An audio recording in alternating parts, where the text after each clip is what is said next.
Welcome back. Here we are, and I'm super excited to be here again with Annie. Hi. And y'all might remember that Annie and I were together several months ago, and actually it was right at the beginning of our working together. We'd been together a couple of months, Right. and you were really surprised. Yeah, that's fair to say. Very surprised of the things that you were feeling that you weren't expecting. Yeah, the embodiment and starting to really get into like an inner to outer view instead of outer to inner view, which a lot of my work in life has been that, but my body is like the last part to, well, just be a geek to come online. Yeah. Yeah. And, you know, one of the things that, there were a number of things that you said that were just really very special. But one of them in the very beginning that caught my attention was when you said that, because even, I mean, now you really, you're just so getting a sense of, I'm going to talk about it a little bit more, a sense of your inner tone once again. And you had mentioned at that time that there were times in the past that you were a lot fitter than you were then, back then, but you had still not been in your body the way you are now. Well, I was fitness as my American culture describes fitness, right? I wasn't necessarily, I was muscular, I wasn't necessarily functionally strong. I could make a treadmill or a stepper or anything, do whatever I wanted to do for hours on end, but I didn't have a sense of how my body moved internally. Like I didn't have a sense of how breath made my body move. I didn't have a sense of that my arms and legs are extensions of my core, and like that my legs really start up here and my arms really start in here.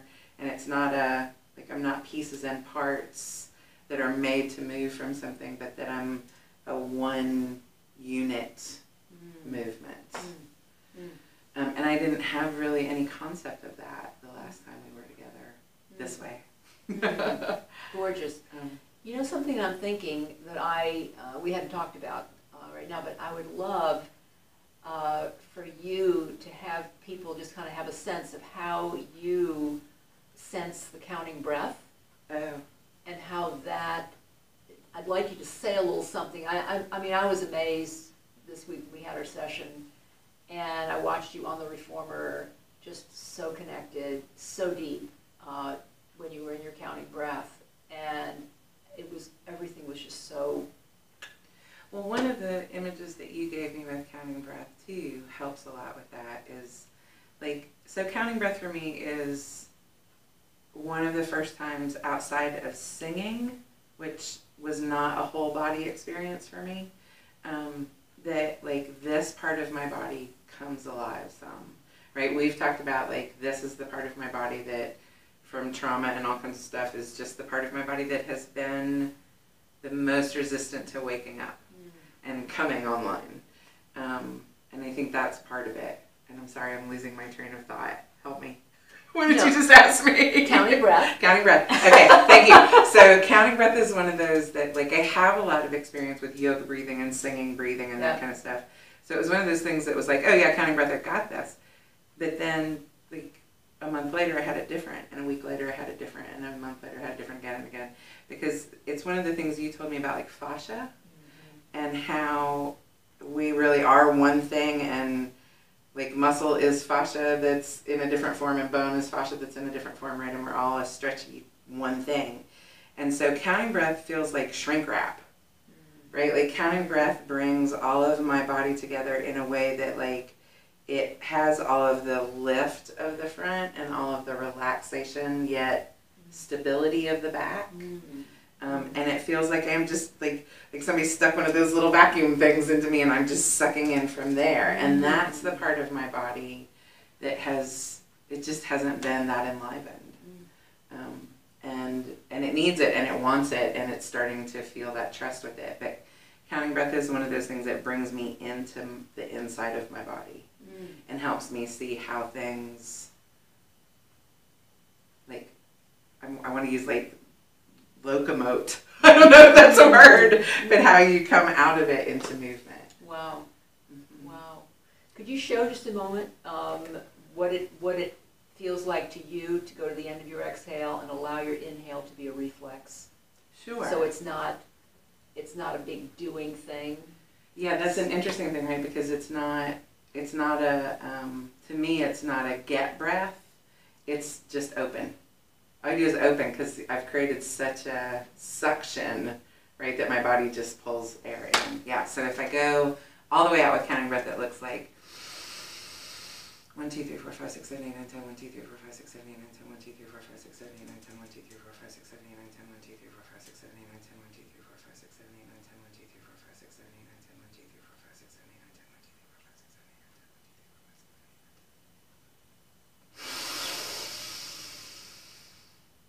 One, two, three, four, five, six, seven, eight, nine, 10. So it just is really like you just open, and it doesn't feel like I'm breathing in now. It feels like I've stopped output and open, so everything can just rebalance. It's so beautiful what you said, because it is like a shrink wrap feeling. And the other thing that was very, very visible as you were moving right there is it's also an organ massage, internal organ massage. Because it's interesting to me that, like, because sometimes I think, like, I see it as like that, like, because, right, like when you can do the collapsing of the bag, but it's not really that. It's like it comes in, but it also like helps this part of my head come up, and all of a sudden there's room in my hips, and my sits bones are really on the ground, and my feet want to be like lined up with my hips. It really just lines me right up. So while it is shrink wrap, it's aligned shrink wrap. I don't know. It's cool. Gorgeous. That's gorgeous. And another thing that you were really getting on a deeper level the other day was that sense of standing and walking, moving through your whole foot, and how you were talking about how moving through your whole foot was feeling more like moving through your whole body, not just foot ankle. Yeah. Right, especially because I've had issues with this foot to where it hasn't had a lot of flexibility, and it's had some injuries, it's had some challenges, and so that foot is kind of like I've been able to get at this point and kind of slap down, and so like I'd walk like don't slap, not good for my knee or my hip or my shoulder or anything all the way up, right? But you know what I was living with, and so now we've gotten some flexibility in a lot of this foot. So like being able to just put the foot down and roll through how it's supposed to work, like because I've had such limited mobility in my big toe especially, like rolling through that makes me understand that my legs really start here, because I can feel all the way up the inside, which is what you guys called midline. Right, but that's something that's really starting to activate in me, where it starts in my big toes and it really comes all the way up to my inner ear. She's talking about inner ear to toes and ankle, and I'd be like, lady, those things aren't really directly connected, but they really are. So now, like, when I walk through, I can feel what you call the tripod of the foot, right? The heel and the big toe and the little toe. And I can walk all the way through it, and it's made my walk straighter. Like I don't list off to one side very much anymore. That is huge, how you're noticing that and how you can feel your legs coming underneath you, because you had to have the wider base of support before because you didn't have the internal lift. Yeah, I didn't have any of these muscles firing, right? So being able to stay like on a straight line doesn't make any sense, right? When all these muscles aren't firing, I had to move out to these ones. And literally had to do that in that left foot. Because these ones weren't really working, and so it just and then your hips had to work a lot harder. And my knees were just like, "What are you doing? Like, we can't do this. The feet are over here, the hips are over here. We're supposed to be in the middle. We can't do it." They didn't want to play mediator anymore, and I don't blame them. But I have gotten so much. I have so much space in my knees and my hips now. Like, I mean, I'm a tall girl, but I imagine I'm headed towards 6 foot now, because I was 5'11" when I came in here, with no space in my hips and my knees and my ankles and my shoulders. So it's, I mean, it really, like, it's one of those things, right? Like, it seems so simple, like a change in a foot or a change in a hand, that kind of thing. And it changes everything, right? The ripples are amazing. Exactly. So it's, like, it's easier to be in my body when my body is working in a way that, like, is congruent with who I am, which is part of, I think, the whole journey of being with you, is like taking off the affectations and the learned behavior and helping me listen to my body as it is right now today. Because that's one of the things that's been so interesting about this is, like, all of the people in the studio talk about, oh, you know, we all wake up with a different body every day. And we do, but maybe it's not even that little. Like, maybe we have a new body every 5 minutes that needs something different. So it's interesting to really feel that, to have the embodied experience and to not exercise to do something to make something look away, but like to feel it.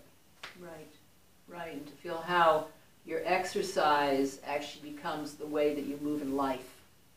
Yeah, like I use counting breath a lot. I scared somebody the other day walking up behind them counting to 10. I had a guy come around me the other day and go, what are you saying? So I make friends with counting breath too. But it's a very simple thing that is not so simple. No. Like, it's very simple, but it's also like, it's one of those really simple teachers, right? Like how a dog or a cat can just be there and be a teacher in relaxation in ways that you'll never get, no matter how many lifetimes you're here, unless you're a dog or a cat. Yeah. It's that same kind of subtle way of just like, it's a powerful, quiet teacher. Mm-hmm. Wow. What do you do? Yeah, and it will put my body into alignment. Like, I think we've worked with it enough to where, like, I start counting. I can start counting without counting breath and just all of a sudden be like, oh, I need a little more space here. And my legs, like, my body just goes up. It's like Pavlov's dogs, right? Counting breath makes it just go into where it's happiest. And I think the most powerful thing about what you're saying, because we don't realize the power of vocalization, the power of speaking, and actually that's what counting breath is, right? Counting breath is just a way to not be in your head about your breath. always excellent. Trick my brain into not thinking as much as possible. Because you're right now I could really be counting, but I'm just talking. And I'm going to the end of my exhale. I haven't inhaled yet, and I'm going to continue to go all the way to the end of my exhale, and then all of a sudden I'm going to allow the inhale to happen. And what's funny to me is, like, you can sit there and do that, I can sit here and do that. And it is more aerobic than any of that crazy stuff I did in 1980 something with leg warmers. It's way more aerobic than any of that stuff. Just a very simple, like, deep counting breath. You don't have to be aerobic puffy, sweaty craziness, right? It's like, oh, it's really deeply aerobic, and it's waking up muscles in my body that I wasn't really sure were ever going to wake up again. Yeah, because imagine that as you're exhaling, the waterfall of your ribs are releasing down as your diaphragm goes up. And as you allow yourself to go to the end of your exhale, your diaphragm goes higher and higher and higher, your ribs go down more and more and more, your abdominal wall comes in and up. So everything's just like, it really is shrink wrap. Connecting. It really is shrink wrap. Yeah. It really is helping the diaphragm to push air out. And I also think the air comes in a really interesting way, right? Like, there's not that want to breathe up in here at all. Like, the air goes, like, the same way of any suction, right? The air, whatever you're sucking in goes right to the bottom. Like, I think it's just... And then it fills from the bottom up, which is really, really powerful. Yeah. Yeah, and it fuels movement in a different way, right? Wow. Neat. Mm. Nice. Beautiful. Thank you. How about that? Pretty powerful, huh? Nice. Beautiful. Thank you.